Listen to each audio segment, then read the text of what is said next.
Hey guys, it's K-Game Reactor. Today we are reacting to Food Theory, Kool-Aid Man is a Marvel villain.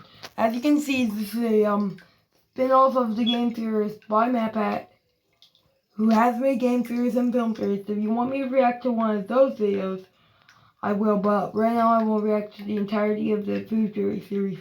Here we start with Kool-Aid Man is a Marvel villain. 3, 2, 1.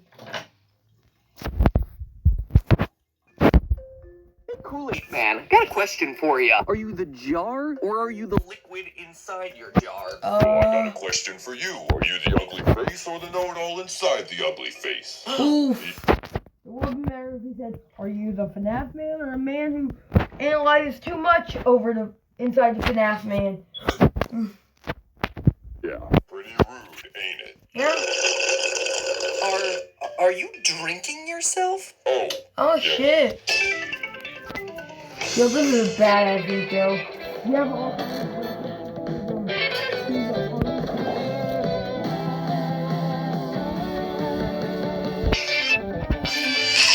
Hello, Internet. Welcome to Food Theory, the show that feeds you the facts with plenty of punchlines. We here at Food Theory And now I'm usually depressed tackle for topics a day. like, well, food kind of goes with the name. But today we were inspired to do something a little bit different. Something a little cooler with a K, if you know what I mean. Yep, today we're theorizing about everyone's favorite beverage mascot from grade school, the Kool-Aid Man. Ask any random on the street if they love the Kool-Aid Man, they'll probably tell you, oh yeah. I mean, Oh, not enjoy yeah. this guy. Since being introduced in 1954, the Kool-Aid Man has become one of the most iconic, Jesus enduring, Christ. and memeable food mascots of all time. Besides, the product he's selling you helps you hit your daily recommended sugar intake in a single glass. Who doesn't love efficiency like that? And that's pretty much how everyone's been thinking of the Kool-Aid Man for decades and decades and decades and decades. But earlier this year, an online debate was ignited, and it's been raging ever since. People across every conceivable platform are trying to figure out whether the Kool-Aid Man is the glass jar or whether he's the liquid inside that glass jar. Like, where exactly is the Kool-Aid Man's soul? Is it the liquid, or is it the pitcher that contains the essence of the Kool-Aid Man?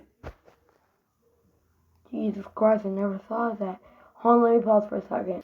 Okay, sorry about that. Let's keep on reacting to this confusing theory. So, I have two things to say about this. First, Kool-Aid Man is absolutely and verifiably the glass pitcher. Guys, we straight up watch him fill himself with regular old shower water in a commercial. Close up shop, pack it in. The Kool-Aid Man is a sentient glass pitcher that fills himself with water and flavoring as a part of his morning routine. Done. But hey, that's just a theory, a food theory. No, that's not it. You see, there's a second point I'd like to make in all this. This is he the jar business is entirely the wrong debate we should be having about the Kool-Aid Man. What should be concerning us about this guy is whether he can be stopped. Listen up and listen good, folks. Here's today's theory. And don't you just have to break the Kool-Aid bottle? Man is low-key becoming the most unstoppable force in any known universe. And before long, he may just become the big villain of the next generation of Marvel films. And this isn't just some theoretical exercise where I'm going to argue that the Kool-Aid Man might one day join the Marvel universe if fans beg it to happen. I'm telling you that the Kool-Aid Man is already in the Marvel universe, and fans better start begging for him to leave it yesterday. Otherwise, they're gonna have themselves a second Thanos on their hands. Only this time, he's also cool, refreshing, and filled with a whole lot of sugar. Consider this. The Kool-Aid Man has been growing stronger and accruing powers for over 65 years. In 1954, he was merely a sentient juice pitcher and nothing more. His origins? Unclear, but in the mid-20th century, he was the size of a normal juice pitcher, and he was immobile on account of having no limbs. By 1975, however, that had all changed. The Kool-Aid Man had evolved. He had somehow grown limbs, making him approximately the same height as everyday human adults. With his newfound mobility and strength, the Kool-Aid Man went about making his mark on pop culture by smashing through walls and giving mysterious, unsolicited drinks to children. Oh yeah, Kool-Aid here, bringing you fun. Kool-Aid's got thirst on the run, get a big one. I'd be pretty fucking concerned. As a parent, I'm not sure that commercial would convince me to buy Kool-Aid for my kids, but hey, it's a different time. Fortunately, contemporary commercials are way less creepy. Something's happening in my mouth. Or not. Fast forward to this decade, we immediately see that the Kool-Aid Man's evolution hasn't stopped. What's that?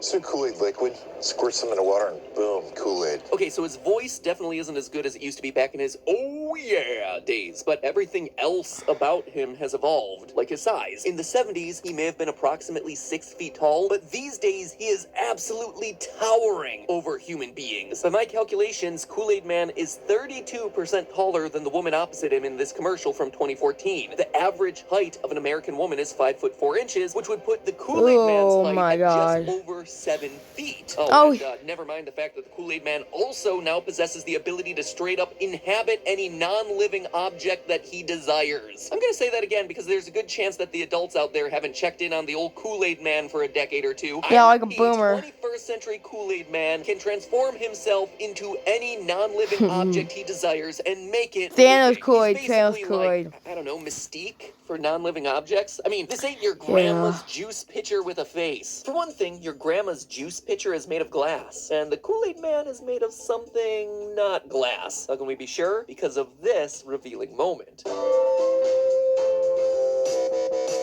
As anyone who's ever pulled this trick at a dinner party can tell you, that loud hum sound can't be achieved if a wine glass is made of everyday glass. It has to be made of crystal, because the resonant frequency, basically the frequency at which a given object naturally vibrates, of crystal glassware often falls within the range of human hearing. Now, does this mean that Kool-Aid Man is made of crystal? I'm thinking it does, but more on that in a bit, because right now I want to get to our top story of the day. The present-day Kool-Aid Man possesses the ability to create portals that link dimensions together. Come on. What?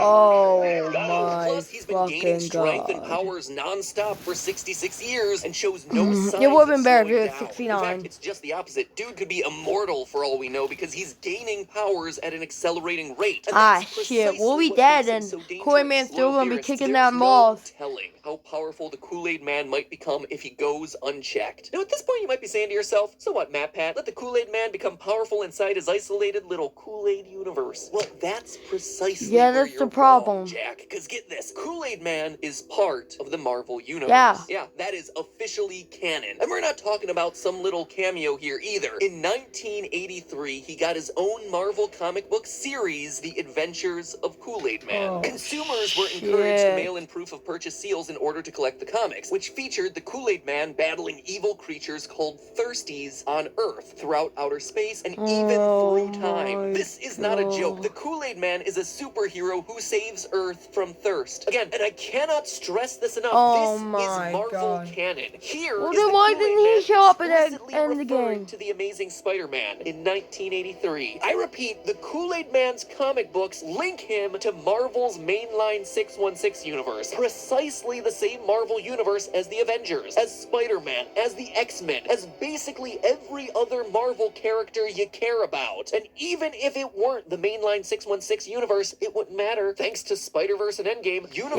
hopping ain't totally out of the question in the Marvel Cinematic Universe anymore. In fact, if I had to pick one outsider who could justifiably hop into the mainline 616, I'd probably go with the Marvel hero who, you know, can create portals that allow him to hop between universes. Look, all I'm saying is that if Howard the Duck can make an MCU appearance, the Kool-Aid Man is certainly not out of the question. So no, the Kool-Aid Man is not isolated to some fictitious universe that can't possibly affect your life. He's liable to interfere with movies and IP you love to your core. I know you like the guy because he's the mascot of your favorite childhood drink, and he's super memeable and all that, but it's time to breaking out recognize the truth quarantine. of the matter. Oh Kool-Aid yeah. Man is in a position to hurt you. Again, it's the evolution of the I'm Kool-Aid gonna Man look that's so outside dangerous one day here. and just It see can the Kool-Aid even put a Man numerical just value kill on his me. astounding accumulation of superpowers. Yeah, break claws.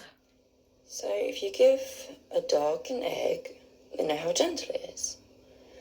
The thing with my dog...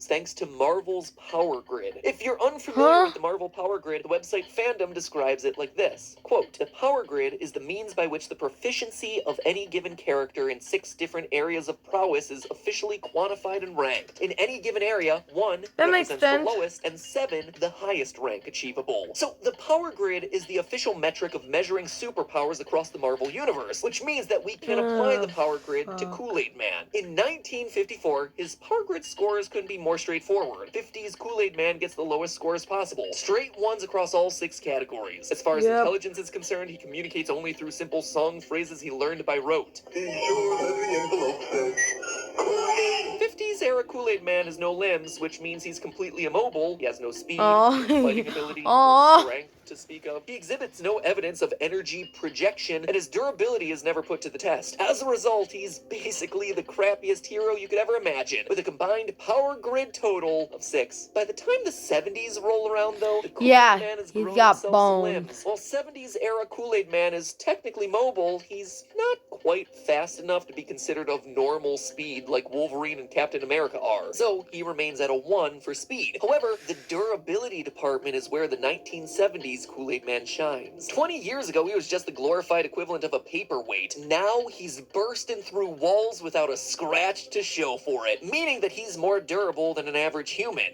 That is the very definition of enhanced durability, and it earns him a score of 3 in that department. Ah, 70s cool. era Kool-Aid Man has a combined power grid total of 9. But it's when we depart from the 1970s that Kool-Aid Man's power grid numbers really start to move. He's gone Super Intelligence-wise, he moves Saiyan. up to a 2. Not only is he using logic to defeat the Thirsties in his comic, he's also dropping some killer puns. I mean, if that's not average intelligence, I don't know what is. As for strength, the Kool-Aid Man is able to hold his own body weight plus 2 kids single-handedly from a rope. The power grid defines average strength as the ability to press your own body weight over your own head, and this slick rope maneuver Kool-Aid Man pulls off is more than comparable. 2 points for strength. As for speed, in the 70s he was stumbling around like a top-heavy toddler. Today, he's running around nimbly with the speed of a normal human at least. His durability remains enhanced, so Yeah. that's still 3 points, and he makes quick work of multiple thirsties on multiple occasions, which gives him 2 points for fighting ability. But the huge leap is in energy projection.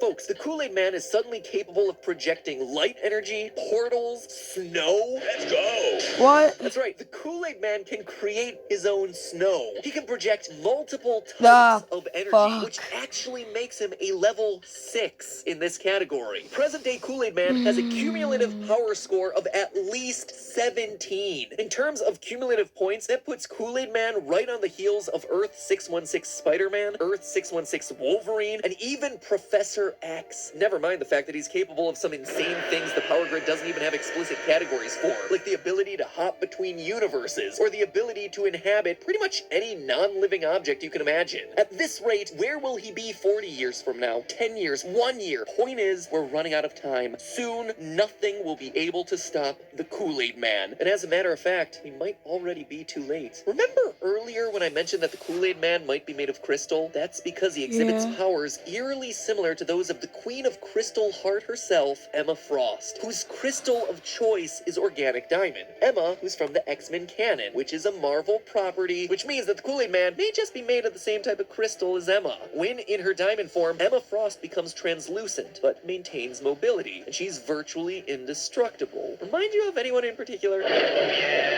And when she's in her diamond form, Emma Frost is resistant to heat, to cold. She has no need to breathe. This brings to mind the Kool-Aid Man's casual jaunt into outer space without so much as a spacesuit on. In order to survive a spacewalk like that, and he did survive it just fine, he would have to have no need for oxygen, and he would have to be able to weather extreme temperatures that no human can possibly withstand. The implication, of course, is that the Kool-Aid Man may have similar powers to the incredibly powerful Emma Frost. Might this indicate that some of Emma Frost's other impressive abilities, such as telepathy, telekinetic potential, will they come to the Kool-Aid Man in time? If so, it hardly seems fair, as he already has himself a wide variety of other superpowers reminiscent of other powerful Marvel characters. The Kool-Aid Man has a Doctor Strange-like ability to create and utilize portals. He can shapeshift into non-living objects like some kind of off-brand Mystique, and not least of all, he's got Juggernaut's ability to run through walls and deliver unforgettable catchphrases. I'm the Juggernaut, bitch! Oh yeah! I mean, we already I'm the have Juggernaut, Iron Man, bitch, oh Spider-Man, Ant-Man. Why not Kool-Aid Man? I can see it now. With grape powder comes great responsibility. So listen up and listen good. Unless you want to see the Kool-Aid Man squeeze himself into a skin-tight Avengers bodysuit, you need to act now. Marvel fans everywhere need to make our collective voices heard immediately, because let's face it, the Kool-Aid Man is already objectively cooler than Hawkeye, so he could absolutely be added as an Avenger yesterday. And how's this for some added nightmare fuel? Kool-Aid Man could just as easily emerge emerge as Marvel's most powerful supervillain. It all depends on his psyche, I suppose. And who knows where that could be headed, given that he shares so many traits with one of the most powerful supervillains in the Marvel Universe, Emma Frost. But that doesn't even matter because there's already plenty of evidence out there that the Kool-Aid Man has himself a dark side. Obviously, he's endangered children countless times over the years by bursting through load-bearing walls. He also seems to have a weird, uncontrollable Mr. Hyde thing going on when he comes into contact with the element neon. It's important for us to keep an eye on. Neon. Because in recent years, he's repeatedly demonstrated his ability to contaminate water supplies on a massive scale. Drinks are on me. Come on. Folks, this is dark. Consider the sea life beneath those jet skis, my friends. The Kool-Aid Man is replacing the salt water those organisms need to survive with sugar water. They all get serial killers often away. dabble in animal cruelty before they go on a killing spree. I can't help but wonder if that's what we're witnessing here. Oh, and let's not forget the time he straight up disappeared a girl in broad daylight. Again, for the people in the back, the Kool-Aid Man just disappeared a girl like he's Doctor Strange's creepy alter ego, Doctor Stranger Danger. Now, was this a sinister act? Did he just send her to an awesome alternate dimension where Kool-Aid flows like wine? Frankly, I don't care, because the fact of the matter is that he can disappear people, and he doesn't bother to ask for their consent first. And guess what the Kool-Aid Man does the instant he commits his crime? He shapeshifts and disguises himself like a baseball hat. Like, how are the cops ever gonna catch this freak? He can instantly disguise himself as anything. Plus, it's always these cops who Everyone respond is to the talking Kool-Aid about Froggy crimes. Chair, but I'm talking about Kool-Aid Chair. Working on lemonade, too. So yeah, if and when the Kool-Aid Man breaks bad, I don't think he's getting caught anytime soon. And that should all give us pause. So will we see Kool-Aid Man in a Marvel movie anytime Captain soon? Marvel. Only time will tell. But one thing is for sure, unless someone interferes, the Kool-Aid Man is on a trajectory to grow more powerful than any being in any universe. Yes, even Thanos. Sorry, but that's how unencumbered growth works, folks. It is inevitable. And once the Kool-Aid Man becomes too powerful to stop, he becomes too powerful for the MCU to ignore. But hey, that's just a theory. A food theory. I'm guessing a lot of you came over from the Film Theory channel because we pushed specifically to this episode from an episode over there. So welcome. Thank you so much for checking out the new channel Food Theory. I am working to build a community on this new channel that is every bit as passionate and amazing over here about food and science and loves stupid episodes like this one as they do over on Film Theory. So the most important way that you can support Food Theory today is by subscribing. This man might be Simple more as that. powerful Ring than the notification Goku. bell Oh, if you feel like it, fuck. but that is the single best thing that you can do for me right now to help this channel really thrive and grow, and tell me that this is the sort of stuff that you like to see. Check out some of the other Food Theory episodes. I promise not all of them are about cartoon beverage mascots. Some of them are actually about food, so check them out. Thanks for being here, thanks for subscribing, and I'll see you all in the next video. Oh yeah!